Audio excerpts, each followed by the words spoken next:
The pit stop is vital to every race team's success. Pull off the track, let your team go to work.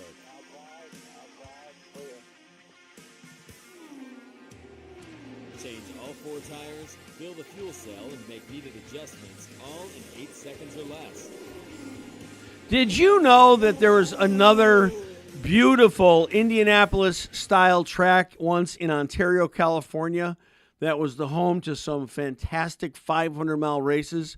In fact, IndyCar used to have a Triple Crown, and the Triple Crown was three 500-mile races within their schedule. And, of course, now we're down to one with the Indianapolis 500. Hey, welcome to the Pits Are Open, presented by Speed Sport, your one-stop shop for all racing news. Redline Ace, your one-stop shop for all racing graphics, cars, suits, hero cards, haulers, you name it. They do it all. I'm your host, Will Moradi. Alex Smith, our crack engineer and producer with us. Hello, Alex. How's it going? I see it was a very boring Canadian Grand Prix. All the way until like lap. It was probably lap like 58, 59, and Norris clipped the back of Piastri's car and safety car. We finished under safety car. Oh, you're kidding me. Yeah, and then teammates. Yeah, very reminiscent of 2011. Very reminiscent. And then George Russell actually won, believe it or not, Mercedes, and Red Bull tried to contest it because he was driving erratically. Anything they can do. Honestly, and I'm sure Max was the one that leveled that charge, definitely. right? The second he won. Russell's braking erratically under safety car. But McLaren's still ahead in the driver standings, right? And way ahead in the manufacturer standings. By far, yeah. Well, we had a fabulous, for those of you IndyCar fans, and I know there's most of you watching, we had a fabulous race in Gateway, just outside St. Louis, Madison, Illinois, with the Barbarito 500. I mean, it was fantastic. And the TV coverage, boy, Fox is doing a great job. We had over 1 million people watching the race Sunday night. The Fox moved it to prime time, came on at around 8 o'clock, 8:30. And, boy, I'll tell you, it was something else. The year before, the race had 528,000 TV viewers, so we almost doubled the viewership in a year. Fox is doing an incredible job with the NTT IndyCar Series. That's 3 races now. Indy, Detroit, and Gateway, over 1 million viewers. And I think that's, for the modern era anyway, I think that's a record for TV attendance. So could not be happier with the job Fox is doing. Hats off to Penske Entertainment for picking Fox. I know a lot of people were, myself included, a lot of people were skeptical. We got used to NBC and Peacock, and there were some really horrible years there when they didn't have network coverage, and it was just abysmal. But this, boy, I tell you, Fox is doing a great job, and we couldn't be happier about it. And it was a pretty good race. I mean, really thinking about it. I mean, there was a lot of action. There was some good passing. Hats off to Christian Rasmussen, who we've had on this program before. Did a great job. Got a penalty, went back. They sent him back to the back of the field. He drove up through the field. I mean, just really, really good. But the weirdest thing was Fox was running like a Joseph Newgarden promo piece, which was kind of dorky to begin with. And then the next thing you know, we look up, and there's Newgarden upside down with sparks coming off the car. Louis Foster got loose, hit the wall, spun back into the traffic, and Newgarden just car launched. I mean, just took off, came down on the safety retaining wall, and skid probably 500 or 600 feet on the roll bar. They flipped it. Joseph was fine, which is wonderful. That was crazy. It was crazy. But it was a good race. And, of course, only 2 drivers now have won all the races this year. Alex Palou has won, 5 races? And now Kyle Kirkwood has won 2 races. Kirkwood had a good drive. Santino had a great drive. I think 5th place for Santino. David Malukas led the most laps, which was an incredible thing. So just really, really good racing, and Pato didn't win, so I'm happy. Anyway, I'm sorry. I hate to bring that in, but I'm just not a Pato fan. I know he's the most popular driver in IndyCar, but he's not my most popular driver. My favorite driver. Anyway, hey, we got a good show for you today. Kind of a nostalgic show. Nostalgic, and as I said in the opening, we had a beautiful track for years, a number of years, in Ontario, California. It was a 2.5 mile track, and it was kind of the Indianapolis of the West Coast. And great racing there. First 200-mile-an-hour lap, we're going to hear later about that, turn at Ontario, and it was, and then it wasn't. And they tore it down, and I don't know what they built. But anyway, we've got a great guest. Mike Allen's going to be joining us. He has a long and distinguished military career in the Air Force, almost 40 years, United States Air Force and Air Force Reserve. And he's a racer, loves racing, loved it since he was a kid, went to Ontario when he was a kid. And he's taken on the challenge of this huge research project that will become a book on Ontario, the track. And, I mean, he's done – I mean, the interviews that he's done, the list of people that he's spoken to is impressive. And we're going to get all into that, the genesis of why he wrote it, what has he discovered. I mean, he has got to be now one of the leading experts in the world on the Ontario Motor Speedway. And then we were going to have someone on who has driven – and raced at Ontario, also 12 Indy 500s, and that's Johnny Parsons Jr., call him JP, Johnny Parsons Jr., but they're having some real weather difficulties in Indiana, and he's having some technical difficulties. He was going to go to another place to shoot for us and wasn't able to leave. So anyway, we're going to have on Mike Lashman. Mike's with the director of Vintage Indy, president of Vintage Indy. Mike actually was on a winning pit crew at Ontario, I think in 1973. So Mike's very familiar with Ontario. He's going to come in around 4:30 from the Vintage Indy shop in Indianapolis, and we'll get some point of reference from Mike. But we're so grateful to have our first guest today, Michael Allen. Again, incredible service to this country, United States Air Force Reserve, almost 40 years. And now doing this amazing. I mean, this is an amazing research on the Ontario Motor Speedway. So if Mike is ready, let's welcome him to the program. Hey, Mike, how are you? How's it going? It's going well. Thank you so much. Thank you for allowing me on board. I got to tell you, the more I'm reading about this and reading what you've done, I mean, this has got to be a labor of love. You've got to have thousands of hours into this research on Ontario. I mean, is that overstating or no? Pretty close to it. I as you mentioned on the run up, I retired from the Air Force in 2016, and racing's always been a passion for me. And I continued on with the Department of Defense. I'm the manager for the flight simulators at March. So some of the simulators I used to fly, I managed the facility for 17 and 135. Anyways, great tour. I get to see some of my old flyers I used to work with. So it's there. But back to the concept of how this all developed. I grew up in Covina. When I was about 9 or 10 years old. I remember going on family trips out to the east side of Riverside in Ontario and seeing this giant dirt berm being developed and the off of the 10 freeway. And then a couple of years later, was able to go to that magical place called Ontario Motor Speedway. Wow.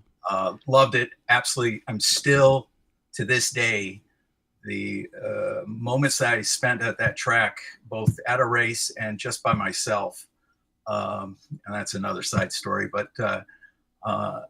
it was the Valhalla of motorsport. Yeah. I mean, I remember I was a kid when Ontario was really in its heyday, and young teenager, and boy, I'll tell you what, everybody wanted everyone wanted to go out there. Everyone wanted to see Ontario. It was exciting when we had the Triple Crown. It was so exciting to be able to have the 3 500-milers on the schedule. Let me just take a pause here, because I don't want to brush over the military thing. I mean, you spent decades serving your country. What attracted you first to the Air Force? How did that all happen? Tell us about that. Kind of a collision with Ontario and the Air Force. I grew up admiring the engineering of motorsport.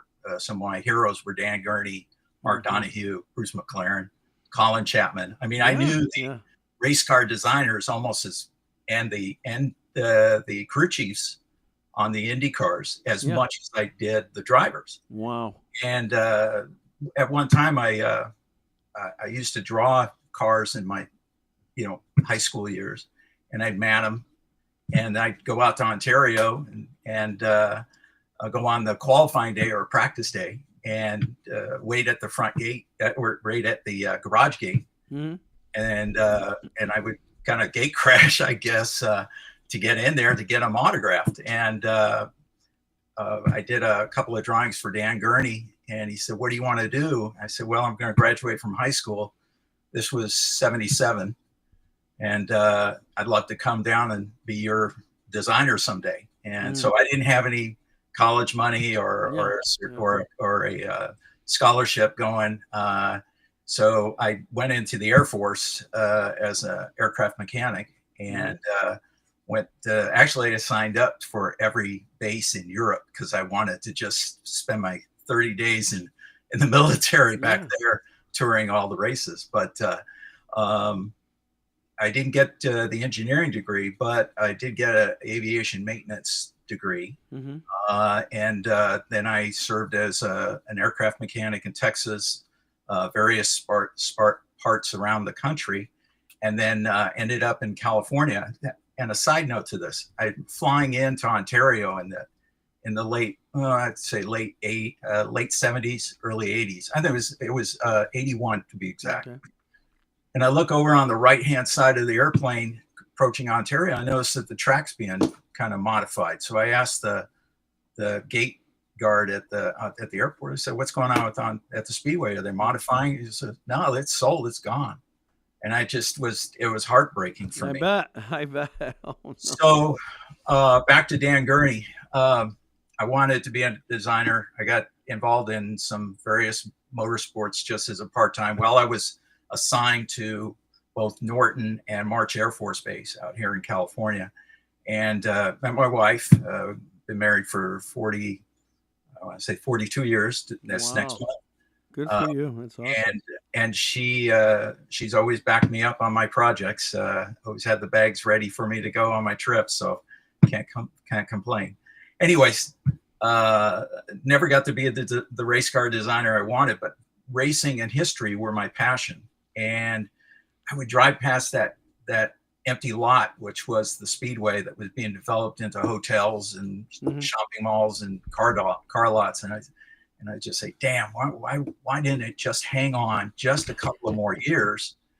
Because it would have survived. I mean, quite frankly, just in the interviews I've had, a lot of well-known people in the motorsports business said that if Ontario had been able to hurdle that early 1980s era and go into with the advent of ESPN, TNN, motorsports was burgeoning and really getting larger and louder, both in the media and for the fans. And I think that Ontario would have been there. Something about Ontario in per se is that it was not a deteriorated track when it was bulldozed. Well, it wasn't that old. I mean, it wasn't even that old. I mean, you had Indy's been around for 100 years. I mean, it's one thing I wanted to ask you too. I mean, Ontario was they considered it, kind of Indianapolis of the West Coast, but it had its own charm and it had its own characteristics apart from Indianapolis. Isn't that true? Oh yeah, definitely. The width of the racetrack itself, like on the front straightaway, was almost the width of both the Indianapolis front straight and the pit lane. So can you imagine Wow. You could do almost 6 car abreast down Sure. Indianapolis. I mean, out Ontario, if possible. And you mentioned about the cross reference with Indianapolis. Dave Lockton, the original president of the Speedway, mentioned that there wouldn't be any Ontario without Indianapolis. And right from the beginning, Tony Holman was a full-throated supporter of the track. In fact, he gave the command to start engines, I think 3 or 4 times at the track for the 500 races. So he was very adamant about the success of the track. And something else that's unique about Southern California, I mentioned about Dan Gurney and some of the Parnelli Jones and a lot of the Southern California folks. The track didn't just plop down in this vineyard on the east side of LA without a reason. And you know, Southern California, going back, and I address this in the book, going back to 1900s, that there was a cottage industry, for, as you say, of motorsport support plus valuable racetracks around here. I mean, everything from, you know, airport racetracks for sports cars and drag racing. Sure. They would race at Santa Ana, March Air Reserve, March Base, Palm Springs.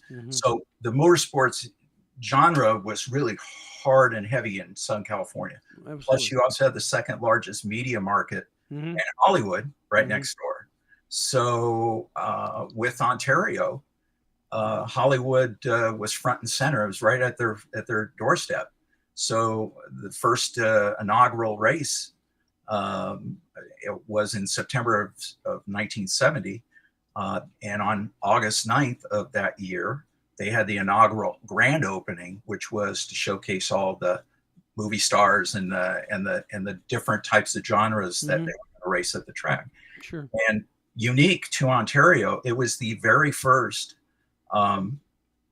pro-am race. So you had amateur celebrities paired up with superstars at the time. You know, you had Roger Ward, Al Unser, Bobby Unser, and Dan Gurney, Parnelli Jones. They were all paired up with like Hugh Downs, Dick Smothers, you know, a variety of different, Pete Conrad, the astronaut. Were all, and Paul Newman, of course. So they were. This was their playground, and it had some hellacious promise going into the 70s. The problem with Ontario is that it cost $25 million to be built, and it wasn't one person coming out and saying, "Hey, I'm going to build this track." There were bonds that were built, and without going into too much minutia about that. And I've had to wear several different hats writing this, both government, financial, as well as my motorsports hat and management, just to make sure I get the story right. Anyways, there were investors, and that's how they came about to fund the track. And they were in competition. You had Riverside just within 30 minutes from the track, and you know, they were how do you say, if you had the fancy restaurant on one end of the block, and then you had the corner bar where everybody could be relaxed, you know, Riverside was that go-to place, and it wasn't any animosity between the two tracks. They tried to work schedules out, and there were some conflicts based on scheduling issues that came up. But with regard to how this transitioned, there were a series of managers that processed through managing the track. Dave Lockton was the first manager and president. He left in the early 1971, and then it lay dormant for a while. And then John Cooper, who later managed Daytona and was part of the Indianapolis Speedway, took over for a short time and ran it for about a year plus. Then it was Padlock, November 72. And then it was also used, even though it was Padlock, Firestone and Goodyear have been allocated time to use the track as a testing site, but they could not have any fans. Track. So a savior somewhat came along in April '73, and that was Parnelli Jones and Company. And ironically, Tony Holman was the chairman of the board on board with the track, and they stayed. Really? Yes. Wow. They stayed on board for about 2 years till '75, and then Parnelli departed the position, and then it was just basically a managed year by year, month by month issue until its demise in November or December of December of '80. One of the things I'm so impressed with your research, we're talking with Mike Allen. The number of people that you interviewed for this is stunning, and the list is stunning. I mean, I'm looking at the list right now, and Dave Lockton, Mario Andretti, Bobby Unser, David Hobbs, Robin Miller, TV Tommy Ivo, George Fulmer, Judy Strophes. I just talked to Judy Strophes like maybe 3 weeks ago. So funny.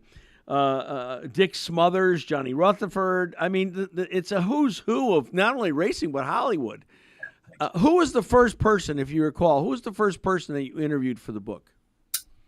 Actually, it was Bobby Unser. Really? Okay. Yeah. Wow. And the way I did all my interviews is that it isn't a cold call. Mm-hmm. I would send out, here I am, I'm presenting this project, and I'd give them the book outline, what I was trying to do, and then I would send in to their PR person, or maybe sometimes I just find a direct line through Facebook or something else, some other contact, and I would give them a complete outline of their finishing order at Ontario, so they had something to go off of. Mm-hmm.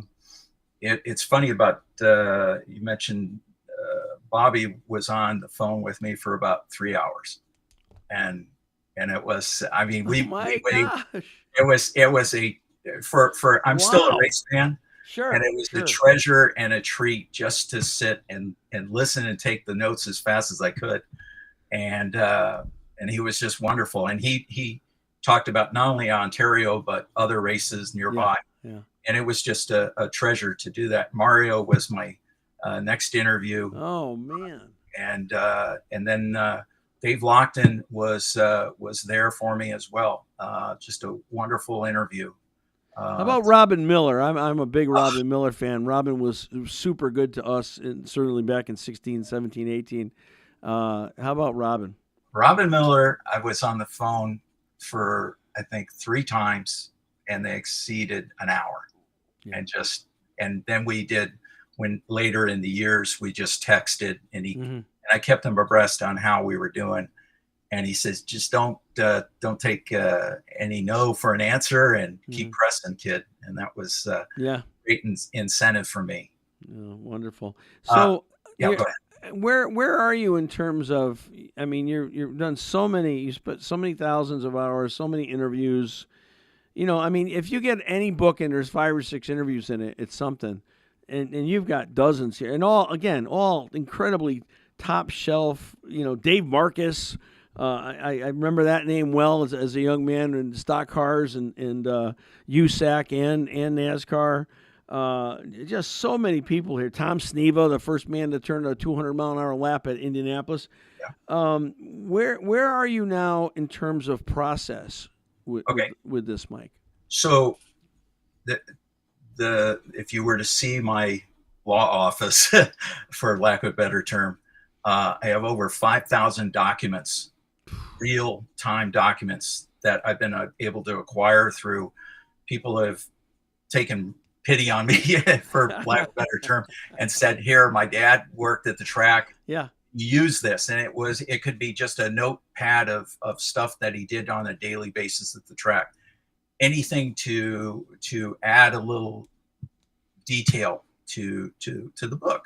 So, as I said, that documentation is in place in it. And one thing about the military taught me was documentation is your goal. Everything, yes. Everything. And you know, whether it was a flight log or a maintenance log. Back to putting the book out. Right now, this month, I have the book being reviewed by a professional author and reviewing staff. Okay. The rationale for that is this is my first book. Oh, and, wow. And I've never written a book. I've never written a magazine. This is my first option to do this. And I want to make sure that when I go into to project this book upon a publisher, that at least I have a decent chance of presenting it right. Oh, so I've got a great staff that have been helping me review it. And what we're looking at is in the next couple of months to have it finished up. And I told my wife, she's been an angel to stand by me on this project. 40-hour work weeks, and then working at night on this thing and on the weekends she's been a real trooper and a great supporter for me. Sure. I'm shooting to have the book in a publisher's hands, and I've got 3 publishers standing by that have expressed some interest in it, but they haven't seen the total product yet, and that's the rationale for doing it right the first time. Well, I can't wait. The biggest challenge is photographs. Yeah. I've got over 3,000 photographs that have been allocated to be used in the book. And, when you do, and by the way, this book is going to be a large coffee table size book because I wanted it to really jump out to the reader to see it. And so that's the rationale that's the how the book is going to be laid out. So it's not going to be a small one. How many pages do you think, Mike, about? Right now, I have on my computer, I've got over 525 pages of documentation, double spaced. But I figured I would give the publisher a little cutting room floor data to so it didn't seem like it was cut out too much. I when we were kids, my neighbor who has passed since then, but Chris and I, we made these little cutout cars, and I still have some of them. We out of cardstock, little tiny cars. They were probably 3/4 of an inch long by less than a half an inch wide, and we would detail them and color them the livery schemes of the cars, and we actually would mirror the Indy car. So we had an Indianapolis track, but we had an Ontario track, and it was so much fun as kids. Literally, we even did Sebring. We'd stay up all night and do a 24-hour race. Yeah. We were so obsessed with it, and there's got to be a lot of folks like you and I both, similar age. We love racing. I mean, I think this thing, people are going to go after this. I can't wait. I can't wait to get it and read it, and it's going to be so much fun. And I think you're going to be surprised about the demand for this book. This is going to be greatly demand book. Well, I will tell you that I haven't written this book in a bubble. And first of all, I want to thank you for allowing me to be on board, and also extend a further thanks to Mike Lashmet, who's been on my wingtip since for a couple of years now, and I owe him a copy of this book because he's never failed to help support in getting the word out and connect me with so many wonderful people. In fact, Johnny Parsons was, I think, one of my 5th interviews.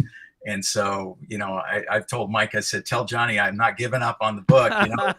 It's going to happen. Well, we were supposed to have Johnny on today, but he had some weather issues where he lives and so Mike Lashmet's coming back on. Oh, good. But we're going to reschedule Johnny because I want to have Johnny on. We're going to reschedule Johnny, and he mentioned talking to you before I even mentioned. He mentioned that you had interviewed him. So, I mean, it's just it's an amazing work that you've done. I can't.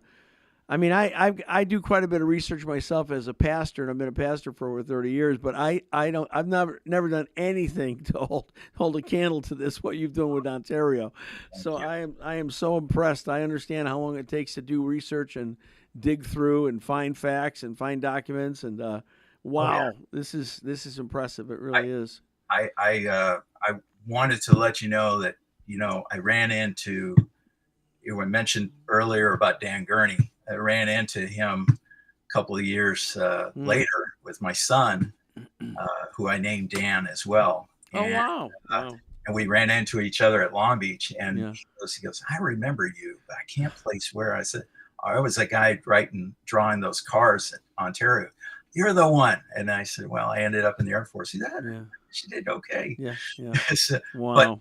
But I just wanted to, I know your time is important, and I would be remiss if I didn't extend a sincere thanks to you, Mike Lashmet, and a gentleman, I don't know if you know him, but his name is Doug Stokes. And Doug has been on my wingtip since the day I put the first letter on the file, and has been a mentor and a guidepost for me since this. And he worked for the IKF. He worked at Paris Auto Speedway and Irwindale Speedway. So he's a wonderful PR man. I just want to do a shout out for him. For and again, my wife, she supported this, and she says, why don't you just do a book on this thing? God bless her. That's, I mean, listen, a lot of us who've been in something for a long, long time, we know and are happy to give the shout out to our wives, because if our wives weren't there, we wouldn't be here. Oh, bingo. So bingo. I totally relate to that. Unfortunately, we are. Will you come back? Can we make it? We'll get you to come back, and more. We've got so much to talk about. It's unbelievable. But how about this? I made a promise to my wife that the book would be at a publisher's hand by August 9th of this year. Okay. Which is her birthday, and it's also the 55th anniversary of the track opening. Okay. And I said, I've got to cut off the interviews. I've got to cut off the research. Anytime after August 9th. After August 9th, okay. That's what I'll put a note in my calendar. That's what we're gonna connect and get that done.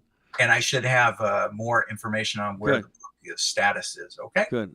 That's outstanding.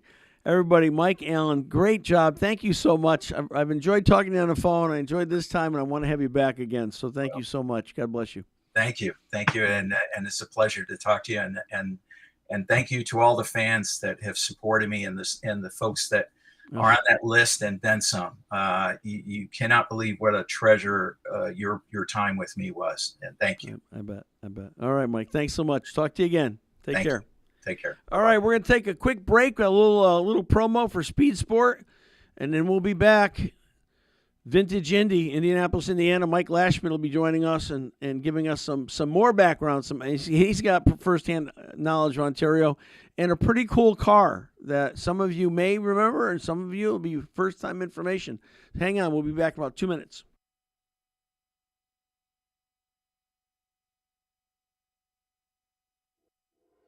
As the summer days heat up, so does the action on Speed Sport 1. Thursday evening at 6 p.m., we'll have new episodes of Prime Cuts. This week will be the Dirt King Late Model Tour from Outagamie Speedway, followed by the 358 Modifieds from Lebanon Valley Speedway. Friday night, it's IMCA Racing with the All-Star Shootout from Kennedale Speedway Park.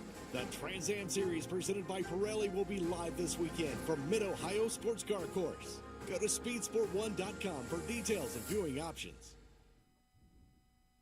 Okay, we are back. I'm texting Johnny Parsons here because we're going to reschedule hopefully very soon with him, and get him back in the in the circuit. All right, ladies and gentlemen, again, a great friend. I count him as I don't know if he counts me this way, but I count him as a dear friend. I respect and admire him so much, and when I'm in a pinch, I call him, and he's there, and that's Mike Lashmet, the president of Vintage Indy. Mike, are you out there? Hey, buddy. I'm here. Hey, good to see you. Good to see you again. I appreciate you letting me stick you in a difficult spot here. Pinch hitting. You had a big event this past weekend, also. I mean, you had a lot of cars, and you had a lot of fans enjoying Vintage Indy in Madison, Illinois. Tell us about that.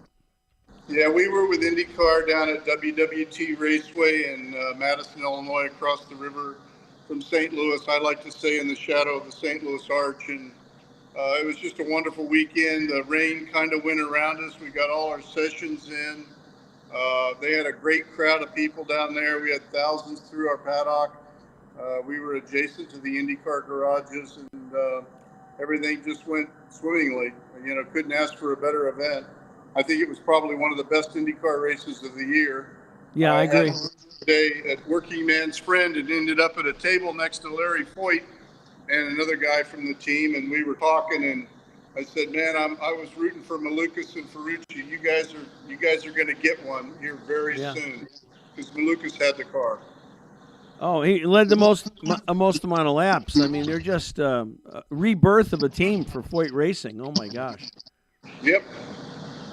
Amazing. Anyway, we're sitting here in Indianapolis this afternoon, and all the sirens are going off because we're under a tornado warning. The skies are really ominously dark right now, and supposed to get a severe thunderstorm around 5 o'clock. So hopefully I won't lose power here. But okay. So I see. I just had Mike Allen on, who obviously you know very well. Yes. And I see a beautiful car behind you that has something to tie into with the Ontario Motor Speedway.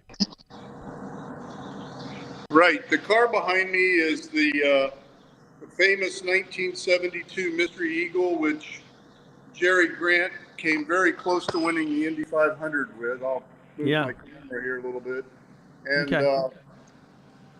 he almost won the Indy 500, but the important thing about the car is by the time they got to Ontario for the California 500, he set fast time out there with this car and was the first car to go over. We just lost power here. It's storming pretty bad. Do you need to head for shelter, Mike? The first car to run a 200-mile-an-hour lap at IndyCar anywhere. Do you need to head for shelter, Mike? Yeah, we're in shelter. I'm in the center of my building. Dan is here with me. We're okay. The wind's pretty bad right now, and the rain's coming. So. Wow. Well. Oh, there. Oh, wait. We had a glimmer of light there for a second. What's that? We saw a glimmer of light for a second. It seems like the lights flashed back on for a minute, but that didn't last very long. Pretty bad storm. It's just one of those things. JP was supposed to be with us today, and wait. There's more. JP was supposed to be with us today, and that didn't work out. And now we have nature sticking its nose into it and causing this problem. Yeah, we lost one of our trees out front. The wind is really wicked. Okay, right so you know what? Let's reschedule this, Mike, because I want you guys to stay safe, and we can't see you anyway because it's all dark. Thank you so much for being willing to jump in there, and you and Deanna stay safe, and I'll talk to you a little bit later on. Check in on you, all right? Well, thank you. Bye. Thanks, Mike. Okay. Well, that's the beauty of live production, folks. can't stop tornadoes, and here they lost a tree on their property. So anyway, gosh, there's a lot going on for us. It's all good. I hope to have more details for you in the coming weeks. Whatever platform you're watching, Facebook, Instagram, or YouTube, please like, comment, share. Would you please, if you haven't already, go to our website, thepitsareopen.com. Click on the top banner, click on and sign up for our newsletter. Please do that before the day is over. And then, again, we're trying to populate a new YouTube channel. So if you're watching us on our old YouTube channel, which are The Pits Are Open, we want you to go onto the new YouTube channel and subscribe, which is called The Pits Are Open Podcast. It's going to give us more ability to do more things with that channel than the old channel. And I won't go into detail of why, but it's just kind of a messed up deal. So if you're watching on Facebook, please go to YouTube and subscribe. Costs you nothing. We're not charging for it. And subscribe on the Pits Are Open Podcast channel. Pits Are Open Podcast, because they'll both come up. One we're trying to phase out. One we're trying to build. We're not quite ready for that yet. So we're gonna take a little bit of short program here today. Alex, thank you so much as always. Good job, and we'll be back. We'll be back with you next week, and hopefully everything's gonna be safe for Mike and Dan and Indianapolis, and Mike Allen. Thanks again for coming on. Good job, JP, and those of you watching, hoping you'll be seeing JP. We'll get JP back on real quick. We're gonna reschedule very soon for JP. All right, hey, again, thank you for watching. God bless you guys. Share this with your friends, your relatives. If you're on Facebook, share this. Share this on Facebook. or on YouTube as well. You can share. So please help us out, build the audience. Thank you so much. We appreciate you guys. God love you, and have a good rest of your week. We'll see you later.